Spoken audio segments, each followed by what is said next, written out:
بسم اللہ الرحمن الرحیم اللہم افتح علینا حکمتک وانشر علینا رحمتک یا ذو الجلال والاکرام۔ تو جی ناظرین، الحمدللہ عز وجل نور العزا کتاب ہماری جاری و ساری ہے، اور آج کا سبق باب الاعتکافی، اعتکاف کا بیان یہ ہوگا۔ اور آپ کو پتہ ہے کہ ہماری کتاب نور العزا یہ ایک ترتیب سے ہم الحمدللہ پڑھ رہے ہیں، لیکن درمیان میں جب تدریسی ٹیسٹ وغیرہ آتے ہیں تو پھر جس انداز میں یا جہاں سے وہ نصاب ہوتا ہے تدریسی ٹیسٹ کا، تو اس کو بھی حل کرنے کی کوشش کی جاتی ہے جہاں تک ہو سکے۔ تو اب اس ہفتے بھی ٹیسٹ ہونے جا رہا ہے، تو اس طرح باب ما یلزم الوفاء بہ، ایک یہ اس کا باب تھا، اور ایک یہ اس سے آگے والا باب الاعتکاف۔ تو انشاءاللہ آج اس کو کریں گے۔ تو اس کے بعد انشاءاللہ حسب سابق جس طرح ہمارا 282 صفحہ تک ہم پہنچ گئے ہیں، تو 68 اسباق ہمارے الحمدللہ ہو چکے ہیں صلاۃ الخوف تک، تو پھر اس کے آگے انشاءاللہ کنٹینیو کریں گے۔ تو آئیے آج کا جو سبق ترتیب سے ہٹ کر وہ شروع کرتے ہیں۔ باب الاعتکافی، اعتکاف کا باب یا اعتکاف کا بیان۔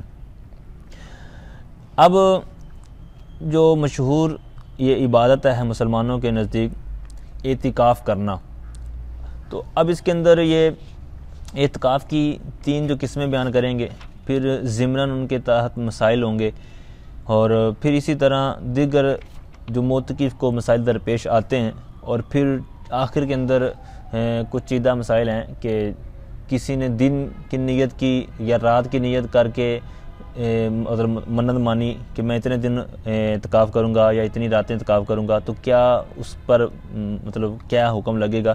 اس طرح کی چند مسائل ہیں، اور بہت زبردست سبق ہے، اور سمجھنے اور سیکھنے کو بہت سی چیزیں ملیں گی۔ تو آئیے بلا تاخیر سبق کی طرف بڑھتے ہیں۔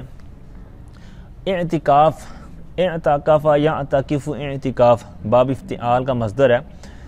تو اب اس کا معنی کیا ہے؟ ایک لغوی طور پر معنی ہوتا ہے، ایک اصطلاحی طور پر ہوتا ہے، یعنی شرعی طور پر۔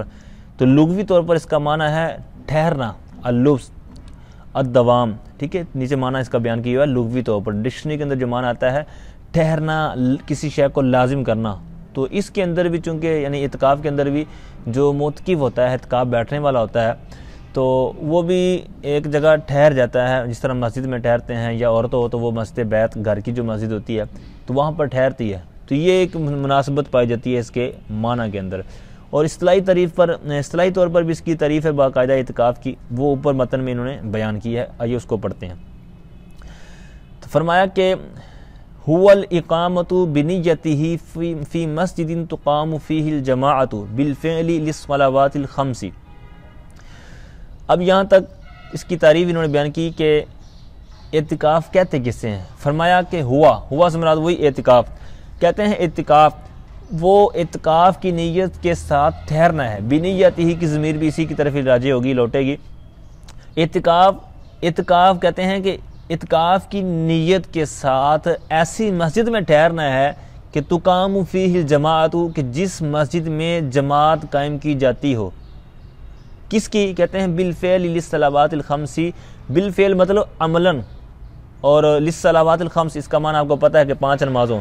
تو معنی پوری تعریف کیا ہوئی کہ اعتکاف کہتے ہیں کہ اعتکاف کی نیت کے ساتھ ایسی مسجد میں ٹھہرنا یا ایسی مسجد میں قیام کرنا کہ جس میں عملاً 5 نمازوں کی جماعت قائم کی جاتی ہو۔ اب یہ متن کی بات تھی، اس سے ہٹ کر یعنی اگر جماعت قائم نہ کی جاتی ہو تو اعتکاف صحیح ہوگا یا نہیں ہوگا، یہ آگے بیان ہو رہا ہے۔ فلا یصح فی مسجد لا تقام فیہ الجماعۃ للصلاۃ علی المختار۔ فرماتے ہیں کہ ایسی مسجد میں اعتکاف کرنا صحیح نہیں ہے کہ جس میں نمازوں کے لیے یا نماز کے لیے جماعت قائم نہ کی جاتی ہو۔ اب یہ انہوں نے اس قول کو کہا ہے علی المختار، یعنی مختار قول کے مطابق، لیکن فی زمانہ جو اب مسائل پڑھیں گے تو جو رائج ہیں اور علماء اور جو مفتیان کرام ہیں اس پر فتویٰ دیتے ہیں، تو جس طرح شیخ طریقت امیر سنت کی کتاب ہے فیضان رمضان، تو اس کا جو باب اعتکاف کا بیان ہے، تو وہاں پر بھی اس کی صراحت، اور جس طرح یہاں پر حاشیے میں رد المختار کے حوالے سے، جد الممتار کے حوالے سے بیان کیا۔ المختصر یہ ہے کہ فی زمانہ اگر کسی ہر مسجد میں ہو سکتا ہے اعتکاف، ٹھیک ہے نا، جماعت وہاں ہوتی ہو یا نہ ہوتی ہو، ٹھیک ہے، لیکن پھر اس کے دیگر مسائل ہیں کہ وہ کیا کرے، ٹھیک ہے، پھر اس کی ڈیٹیل ہے۔ بہرحال اب یہاں پر جو ہماری جو بات تھی وہ یہ تھی کہ یہاں پر مختار انہوں نے بیان کیا ہے کہ جہاں پر جماعت نہیں ہوتی وہاں مختار قول یہ ہے کہ اعتکاف صحیح نہیں ہے، لیکن فی زمانہ ایسا نہیں ہے۔ بقیہ اس کی ڈیٹیل آپ پڑھ سکتے ہیں اس رمضان فیضان رمضان کے اندر۔ اب یہ تھا مردوں کے لیے، ٹھیک ہے، اب مردوں کے لیے تھا، تو عورتوں کے لیے کیا ہے کہ مردوں کے لیے تو مسجد میں اعتکاف کرنے کا کہا گیا ہے، عورتیں کہاں اعتکاف کریں؟ کہتے ہیں وَلِلْمَرْأَةِ الْاعْتِكَافُ فِي مَسْجِدِ بَيْتِهَا وَهُوَ مَحَلٌّ أَيَّنَتْهُ لِلصَّلَاةِ فِيهِ۔ اب فرماتے ہیں کہ عورت کے لیے اعتکاف کہاں ہے؟ کہتے ہیں عورت کے لیے اعتکاف اس کے گھر کی مسجد میں ہے، فی مسجد بیتہا، ہاضمی لوٹے کی مرآ یعنی عورت کی طرف، اور عورت کے لیے کہتے ہیں اعتکاف کرنا ہے اس کے گھر کی مسجد میں، جسے مسجد بیت بولتے ہیں، یہ لفظ معروف ہے، مشہور ہے، مسجد بیت یعنی گھر کی مسجد۔ اور یہ مسجد بیت کیوں کے لیے ہو سکتا ہے نیا لفظ ہو؟ بھائی اس کی تعریف کیا ہے؟ تعریف واہوا سے آگے خود ہی بیان کر دی مسجد بیت کی، کہتے ہیں وَهُوَ مَحَلٌّ أَيَّنَتْهُ لِلصَّلَاةِ فِيهِ، کہتے ہیں وہ ایسی جگہ ہے، ایسا محل ہے، محل مطلب جگہ، اور مسجد بیت کہتے ہیں ایسی جگہ ہے أَيَّنَتْهُ، أَيَّنَت کا فائل نکلے گا المرأة یعنی عورت، یعنی جس جگہ کو ہوزمیر اس محل کی طرف اب لوٹا دیں، اور جس محل کو جس جگہ کو اس عورت نے نماز کے لیے مقرر کیا ہو۔ اب یہ ہے کہ جس نے باقاعدہ، جس طرح عموماً آپ نے بھی دیکھا ہوگا گھروں میں جو نماز پڑھنے کا رجحان ہوتا ہے تو ایک باقاعدہ جگہ ہوتی ہے، ٹھیک ہے، وہاں پر ہی عموماً نماز پڑھی جاتی ہوتی ہے، اور پھر اس کی صفائی ستھرائی کا بھی خیال رکھا جاتا ہے، وہاں پر ناپاکی وغیرہ نہیں پھینکی جاتی، کچرا وغیرہ نہیں پھینکا جاتا، تو اس طرح ہی اسی کو مسجد بیت بولتے ہیں کہ ایک مخصوص جگہ جہاں پر نماز وغیرہ ادا کی جاتی ہے، گھر میں نیکیوں وغیرہ کا سلسلہ کیا جاتا ہے خصوصی طور پر، تو اسی کو مسجد بیت بولتے ہیں۔ اب یہ تھی اس کی تعریف۔ اب سوال ذہن میں آتا ہے کہ بھائی اگر کسی نے اس طرح کی مقرر نہیں کی، کبھی وہ اسلامی بہنیں کہاں نماز پڑھ لیتے ہیں، گھر میں ایک کمرے میں ایک کونے میں، کبھی ادھر کبھی ادھر کبھی ادھر، تو وہ کیا کریں؟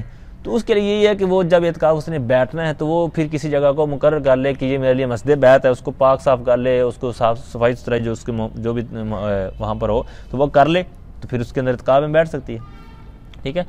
اب یہ تھا مرد اور عورت کا مسئلہ کہ وہ کہاں پہ اعتکاف کرے۔ اب آگے بات آتی ہے کہ اعتکاف کی قسمیں کتنی ہیں اور کون کون سی ہیں، یہاں سے اس کی صراحت کرتے ہیں۔ فرمایا کہ والاعتکاف علی ثلاثۃ اقسام، اور اعتکاف 3 قسموں پر ہے، مطلب اعتکاف کی 3 قسمیں ہیں۔ نمبر 1 واجب فی المنظوری، پہلی صورت کہتے ہیں واجب، یعنی اعتکاف واجب جس کو بولتے ہیں، واجب والی قسم۔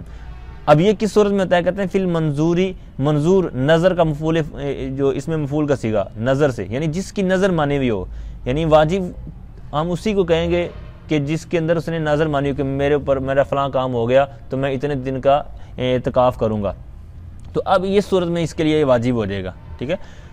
نمبر 2 کہتے ہیں وسنۃ مؤکدۃ فی العشر الاخیر من رمضان، دوسری قسم کہتے ہیں سنت مؤکدہ ہے، لیکن یہاں پر انہوں نے کفایہ کا لفظ نہیں لکھا، نیچے انہوں نے مراقی الفلاح کے حوالے سے اس کا لفظ اضافہ کیا ہے، وسنۃ کفایۃ مؤکدۃ، مطلب ہے کہ سنت موقعہ تو ہے لیکن کفایہ طور پر ہے، یعنی ہر ایک کے لیے نہیں ہے۔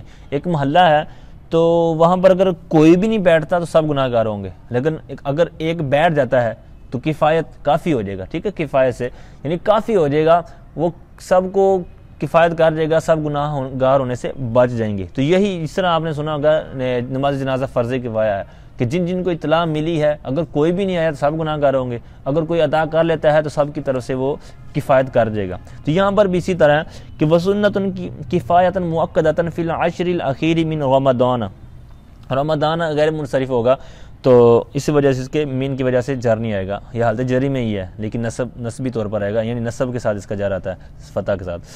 تو بہرحال دوسری قسم آپ نے سماعت کی، دوسری قسم دوبارہ سماعت کریں کہ سنت کفایہ موقدہ یا سنت موقدہ کفایہ اس طرح کہہ لیں، یہ کب ہوتا ہے؟ کہتے ہیں ماہ رمضان کے آخری عشرے میں، فی العشر الاخیری، آخری 10 دنوں میں، ماہ رمضان کے آخری عشرہ کہہ لیں یا ماہ رمضان کے آخری 10 دنوں میں۔ اور آگے نمبر 3 فرماتے ہیں کہ وہ مستحب فی ما سواہ، اور ان کے علاوہ وہ مستحب ہے، مستحب قسم ہے، مطلب نہ تو وہ پہلی قسم میں سے ہے واجب والی اور نہ ہی سنت موقدہ کفایہ میں سے ہے، تو پھر اس کے علاوہ جو ہوگا وہ ہو جائے گا مستحب کی قسم میں سے۔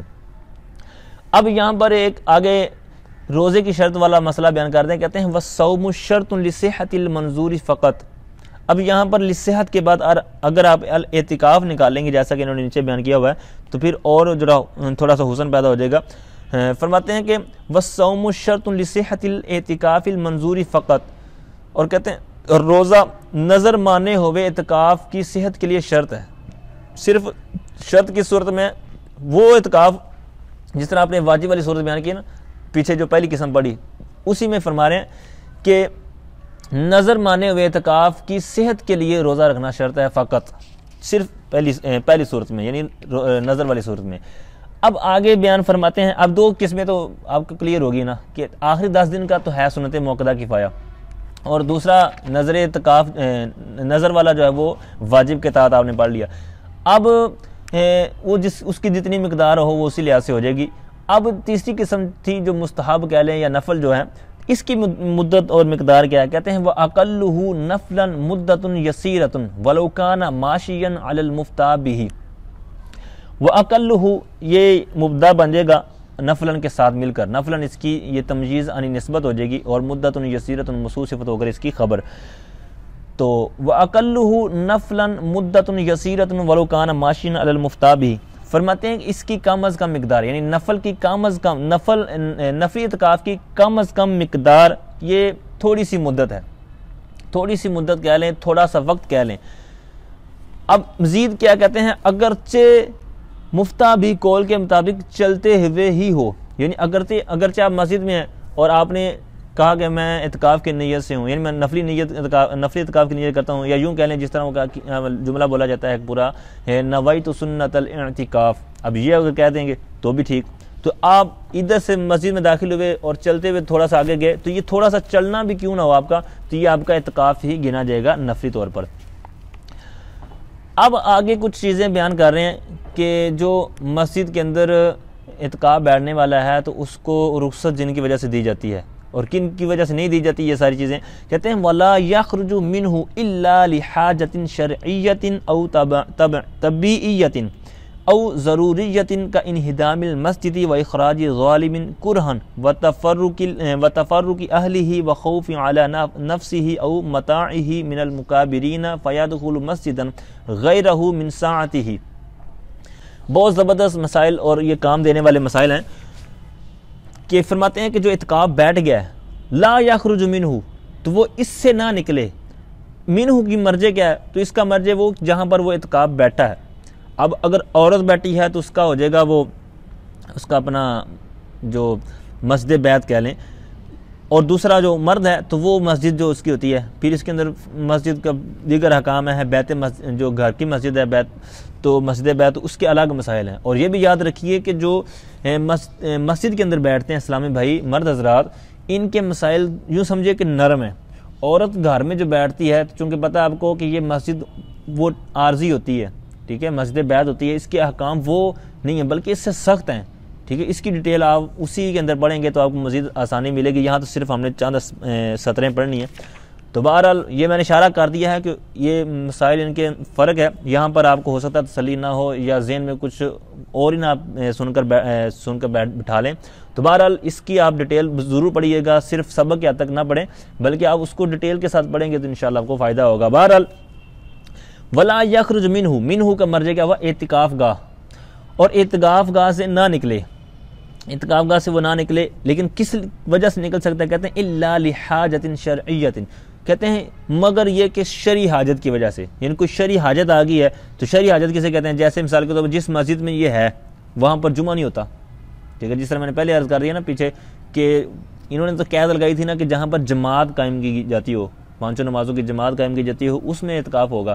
لیکن اگر ایسی مسجد چلو مل گئی یا نہیں بھی ہے لیکن وہاں پر جمعہ نہیں ہوتا، مطلب جماعت ہوتی یا نہیں ہوتی اس کی الگ بات ہے، جمعہ نہیں ہوتا، تو فرماتے ہیں جمعہ کے لیے جا سکتا ہے۔ یا کسی نے نظر معین، مطلب مان لی کہ میں نے 10 دن اعتکاف کرنا ہے اور اعتکاف شروع کیا مثال کے طور پر 25ویں روزے کو، درمیان میں عید آ گئی تو اب عید پڑھنے جائے گا یا نہیں جائے گا؟ اسی طرح آپ بڑی عید کا بھی اس طرح مسئلہ قیاس کر لیں تو اب یہاں پر کہتے ہیں حاجت شرعی، کہتے ہیں کل جمعہ تھی، حاشیے میں انہوں نے مثالیں دی، کہتے ہیں کل جمعہ تھی والعیدین، ٹھیک ہے، جیسے کہتے ہیں جمعہ کے لیے جانا یا عیدین کے لیے جانا، تو یہاں پر بھی پھر اسی طرح ہے کہ بس اپنے کام سے کام رکھے گا، یعنی جمعہ پڑھنے جانا ہے تو پھر جمعہ پڑھ کے فوراً آ جائے، ٹھیک ہے، بقیہ رکعات اور اس کی بھی ڈیٹیل آگے کیسے جائے کیسے نہ جائے اور پھر کیا کیسے کرنا ہے وہاں پر، تو پھر اسی طرح عیدین کے حوالے سے۔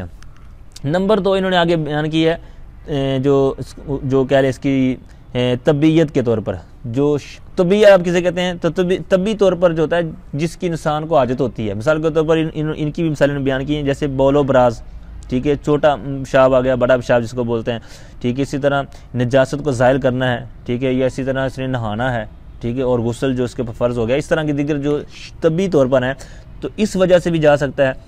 او ضروریتن، یا ضروری طور پر، یعنی حالت اضطراری پیدا ہو گئی ہے، ضروری ہی ہو گیا، اب اس کی انہوں نے 5 آگے مثالیں بیان کی ہیں تیسری قسم کی، پہلی قسم شرعیہ، دوسری طبعیہ، تیسری ضروریہ۔ ضروریہ کے تحت انہوں نے 5 آگے مثالیں بیان کی ہیں۔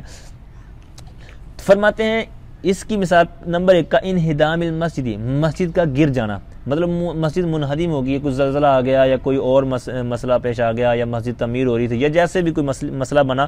نمبر 2 اخراج ظالمین، اور ظالم کا مجبوراً زبردستی کسی کو نکال دینا، یعنی مسجد میں کوئی ظالم آ گیا، جس طرح بسا اوقات کسی مسجد کا کوئی پھڈا ہوتا ہے تو اس طرح معاملات وہاں خراب ہو جاتے ہیں، تو اس طرح اگر کسی نے ظلمن نکال دیا تب کیا کرے۔ نمبر 2، ٹھیک ہے، تیسری مثال وتفرق اہل ہی مطلب مسجد کے جو آس پاس رہنے والے ہیں وہ وہاں سے منتشر ہو گئے ہیں، چھوڑ کر چلے گئے ہیں، اور اس ایسا ماحول وہاں بن گیا کہ جماعت قائم نہیں ہو سکتی، اس لیے یہاں پر تیسری صورت یہ بیان کی۔ چوتھی کہتے ہیں وخوف علی نفسہ او متاعہ، تو چوتھی پانچویں آگے مثال بیان کہتے ہیں اپنی جان پر یا اپنے سامان کی، متاع جو ساز و سامان ہے اس کا، تو اس پر اگر اس کو خوف ہے، کن کی طرف سے؟ من المکابرین، بدماش قسم کے لوگ، ٹھیک ہے، تو ایسے لوگوں سے کوئی خوف وغیرہ ہو، اپنے آپ پر ہو یا مال ساز و سامان وغیرہ پر ہو، تو کہتے ہیں اب پھر کیا کریں؟ تو اب ان صورتوں میں جس طرح نا ولا یخرج منہ الا لحاجۃ، مسجد سے نکلنا نہیں ہے اعتکاف گاہ سے، لیکن شرعیہ، طبعیہ، ضروریہ ان وجہ سے نکل سکتا ہے۔ تیسری ضروریہ جو تھی اس کی آگے 5 مثالیں آپ نے سنی، اب نکل تو سکتا ہے، اب کیا کرے؟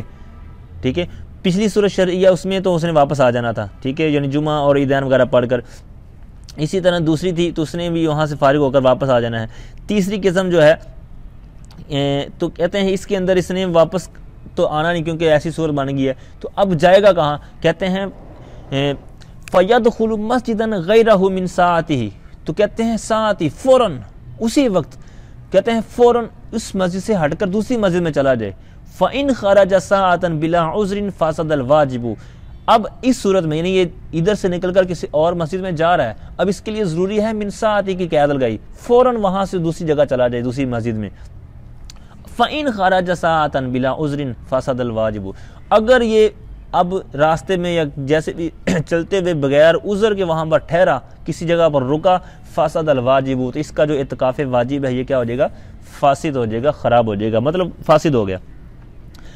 اب آگے جو مسئلہ ہے وہ انتہاز وہ نفلی اعتکاف کا، یہ تو مطلب انہوں نے کہہ دیا کہ فاسد ہو جائے گا کہ مسجد سے نکل گیا یا بلا عذر مطلب راستے میں رکا، لیکن نفلی جو اعتکاف ہے اس کا کیا بنے گا؟ کیا اس وہ بھی ٹوٹ جاتا ہے یا نہیں ٹوٹتا؟ کیا مسئلہ ہے؟ تو کہتے ہیں وہ انتہا بھی غیرہ، انتہا کا فاعل بنے گا آگے غیرہ، یعنی اس کے علاوہ جو ہے، یعنی پیچھے والے جو اعتکاف بیان ہوئے ہیں یعنی واجب والا کہہ لیں یا دوسرا، تو اس کے علاوہ رہ گیا نفل، تو کہتے ہیں وہ انتہا غیرہ، اور اس کے علاوہ جو ہے اعتکاف وہ انتہا مطلب اینڈ تک پہنچ گیا، مکمل ہو گیا، منتہی ہو گیا، ختم ہو گیا، بہی کس کی وجہ سے؟ بہی یعنی خروج کی وجہ سے، نیچے انہوں نے اس کا بیان کیا ہے بالخروج، بہی ضمیر کا مرجع بخروج، وَإِنْتَهَا بِهِ غَيْرُهُ، مطلب یہ ہے کہ نفلی اعتکاف تھا تو یہ جیسے ہی نکلے گا تو اس سے نکلنے سے کیا ہو جائے گا؟ یہ مکمل ہو جائے گا۔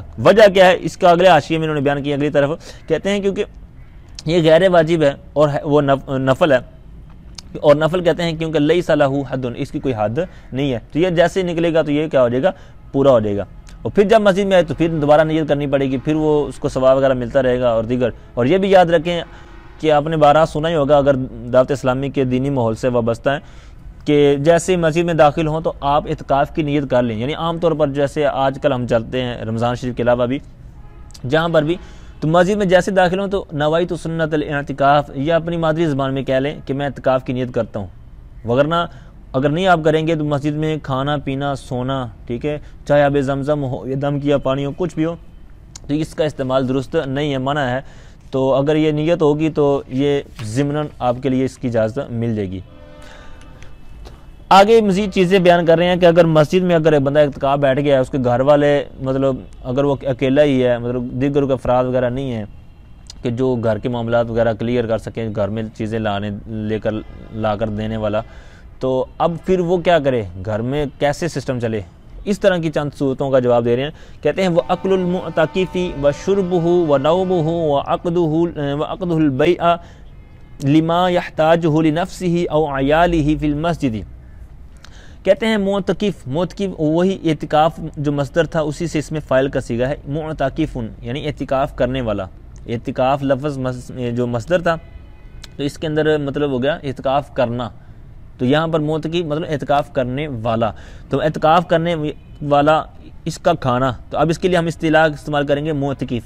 تو معتکف کا کھانا وشربہ، ہوز میں لوٹے گی معتکف طرف، معتکف کا کھانا، معتکف کا پینا، معتکف کا سونا، وعقدہ البیع اور معتکف کا بیع کا عقد کرنا یعنی خرید و فروخت کا جو معاملہ کرنا.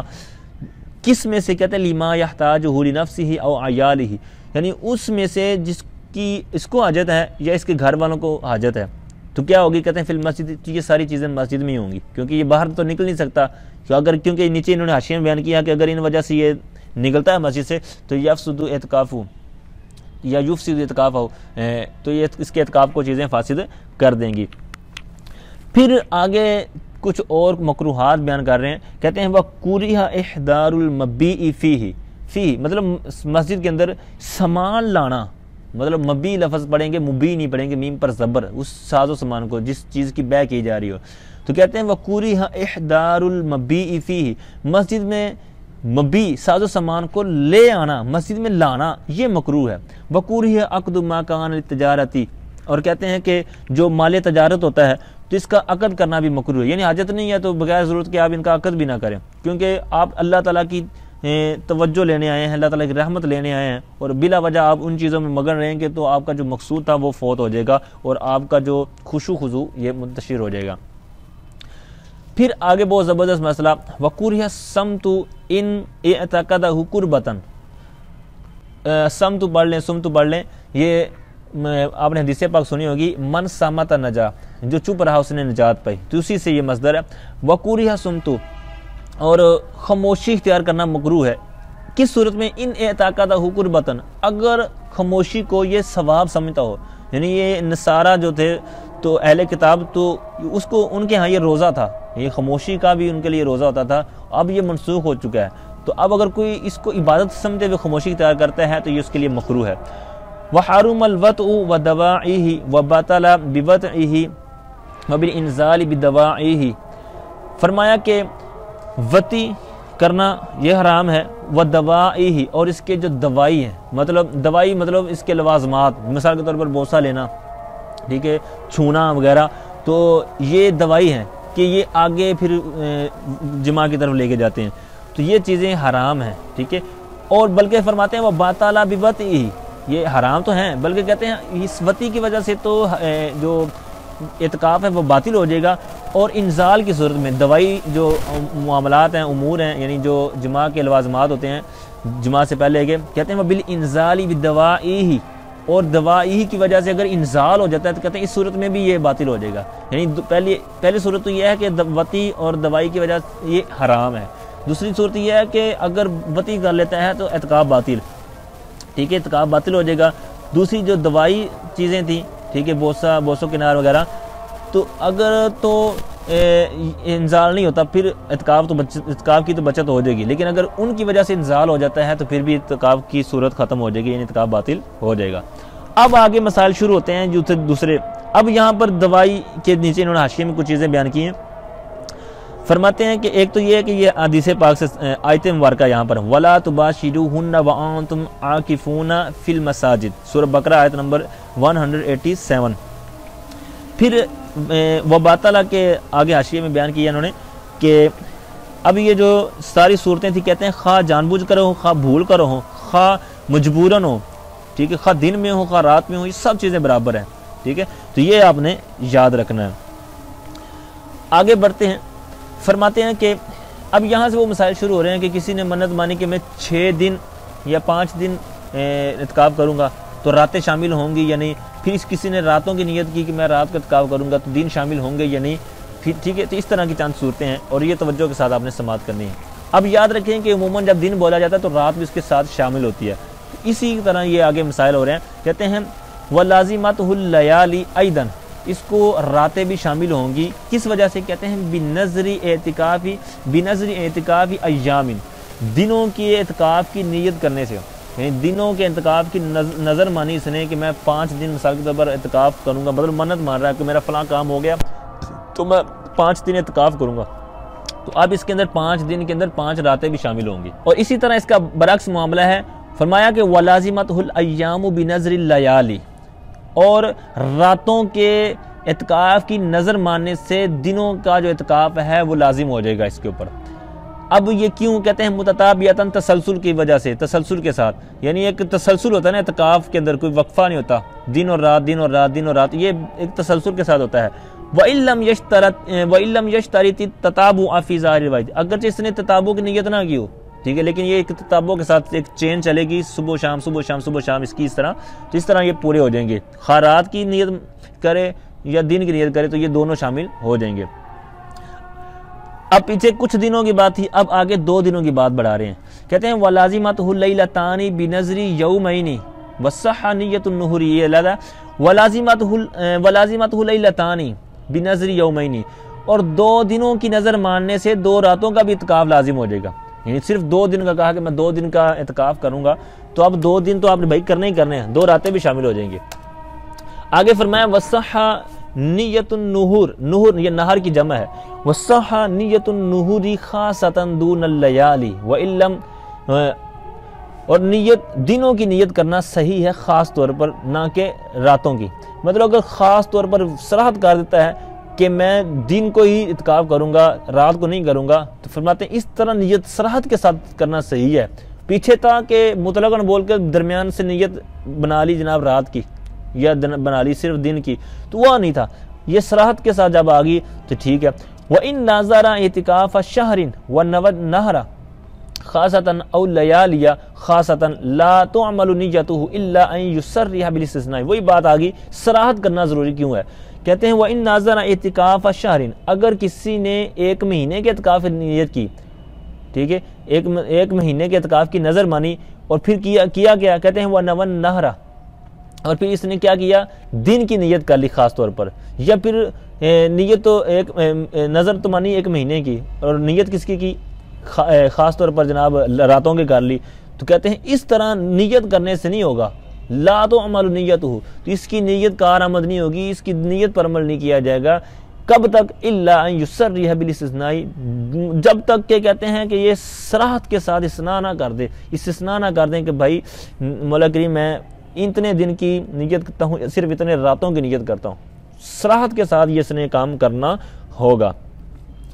اب آگے اس کی مشروعیت بیان کر رہے ہیں کہ کیا کہاں سے یہ ثابت ہے، یعنی اعتکاف کرنا کہاں سے ثابت ہے۔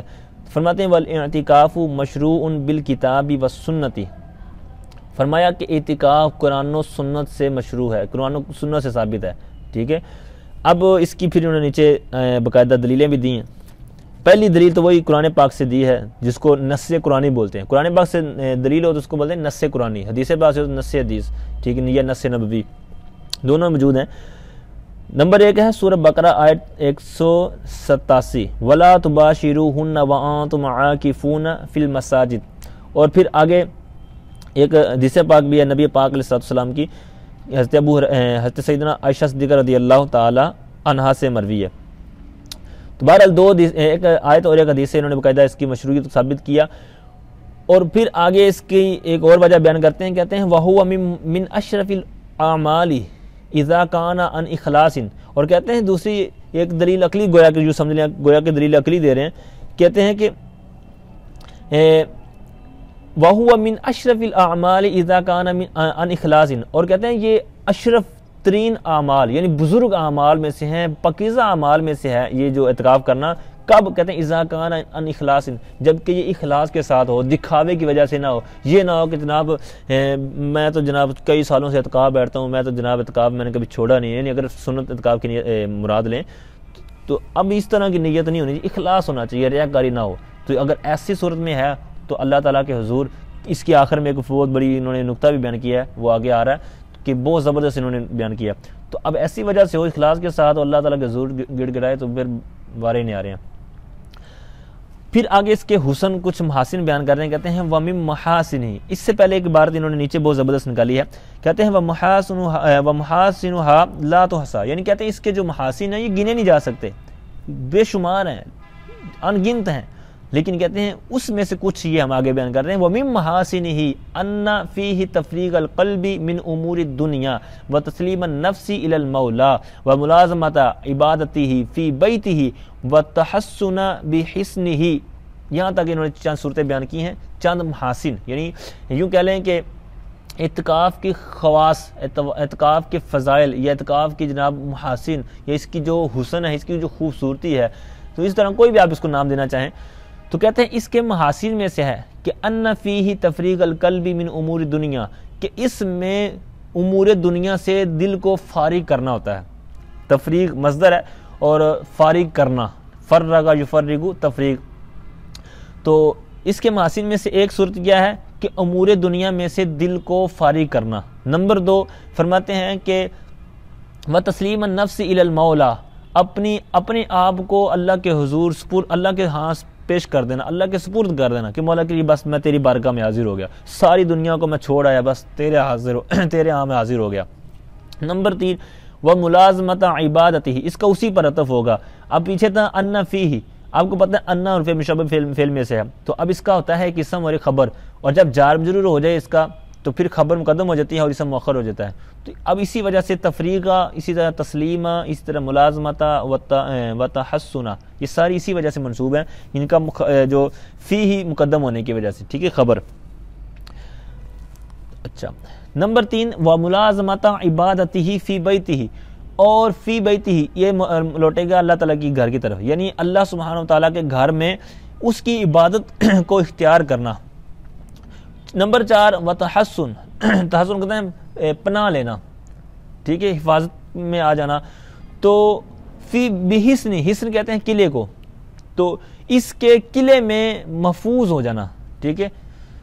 اب آگے یہاں پر بہت زبردست بیان کر رہے ہیں کہ حضرت عطا وقال عطاء رحمہ اللہ تعالی مثل المعتکف مثل رجل یختلف علی باب عظیم لحاجت فالمعتکف یقول لا ابرح حتی یغفر لی۔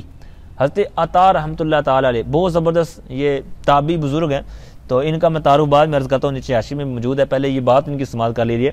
آپ فرماتے ہیں کہ معتکف کی مثال اس آدمی کی طرح یختلف، جو کھڑا ہوتا ہے، جو پڑا ہوا ہوتا ہے، اللہ باب عظیم، کسی بہت بڑے آستانے پر، بہت بڑے دروازے پر، کسی بہت بڑی ہستی پر، بہت بڑی ہستی کے پاس، لحاجت، کوئی اپنی حاجت لے کر آتا ہے، کوئی پریشانی لے کر آتا ہے، کوئی مصیبت لے کے آتا ہے، کوئی بھی اس کی حاجت ہوتی ہے تو وہ کسی دروازے کے پاس، بڑے کے پاس آتا ہے، تو اس کی مثال اسی طرح، یعنی ایک بندہ خواہ دنیاوی طور پر جناب کسی حاجت کو لے کر کسی بڑے افسر کے پاس چلا جائے، تو اسی طرح یہ اللہ تعالیٰ کے اس کی مثال دے رہے ہیں اسی آدمی کے ساتھ جوڑتے ہوئے کہ یہ بندہ بھی ہے کہ اپنا سب کچھ چھوڑ چھاڑ کر اللہ تعالیٰ کے حضور، کہ اس سے بڑھ کر تو کوئی بارگاہ ہے ہی نہیں، تو اس کے پاس اللہ کی بارگاہ میں آتا ہے کہ مولا کریم میں بس مغفرت لینے آیا ہوں، وہی بیان آگے کیا، فالمعتکف یقول، تو جو معتکف ہوتا ہے تو وہ اپنی زبان حال سے کہتا ہے کہ مولا کریم لا ابرح، میں یہاں سے نہیں ہٹوں گا، کب تک، حتی یغفر لی، یہاں تک کہ تو مجھے معاف کر دے، مولا کریم تو مجھے معاف کرے گا تب ہی میں یہاں سے جاؤں گا، وگرنہ میں نہیں جاؤں گا۔ تو یہ پڑا رہتا ہے، تو اللہ تعالیٰ کی طرف سے پھر مغفرت کا پروانہ لے کر اٹھتا ہے۔ تو پھر اس کے اوپر دلائل احادیث بھی ہیں کہ اللہ تعالیٰ کی طرف سے بخشش کی، ان کو احادیث کے اندر بشارت دی گئی ہے روزہ داروں وغیرہ کو۔ اب آئیے آخر میں جو حضرت عطا رحمۃ اللہ تعالیٰ ہیں، یہ انہوں نے بیان فرمایا کہ یہ تابعی بزرگ ہیں اور حضرت عبداللہ بن عباس رضی اللہ تعالیٰ عنہ صحابی رسول ہیں، ان کے شاگرد ہیں، ٹھیک ہے. اور یہ امام اعظم ابو حنیفہ علیہ رحمہ کے اساتذہ جتنے بھی ہیں ان میں سے ایک یہ ہیں. ٹھیک ہے. اور آپ فرماتے ہیں کہ میں نے حضرت امام اعظم جو ان کے بڑے استاد تھے حضرت حماد، آپ فرماتے ہیں میں ان سے بڑھ کر کسی کو فقیہ نہیں دیکھا، اور علوم کے اندر کہتے ہیں حضرت عطا بن ابی رباح سے بڑھ کر میں نے کسی کو جامع نہیں دیکھا. ٹھیک ہے. پھر اسی طرح آگے انہوں نے بیان فرمایا کہ انہوں نے جو حضرت امام اعظم ابو حنیفہ علیہ رحمہ نے جو روایات بیان کی ہیں تو زیادہ تر انہی سے لی ہیں. اور انہوں نے کن سے لی ہیں؟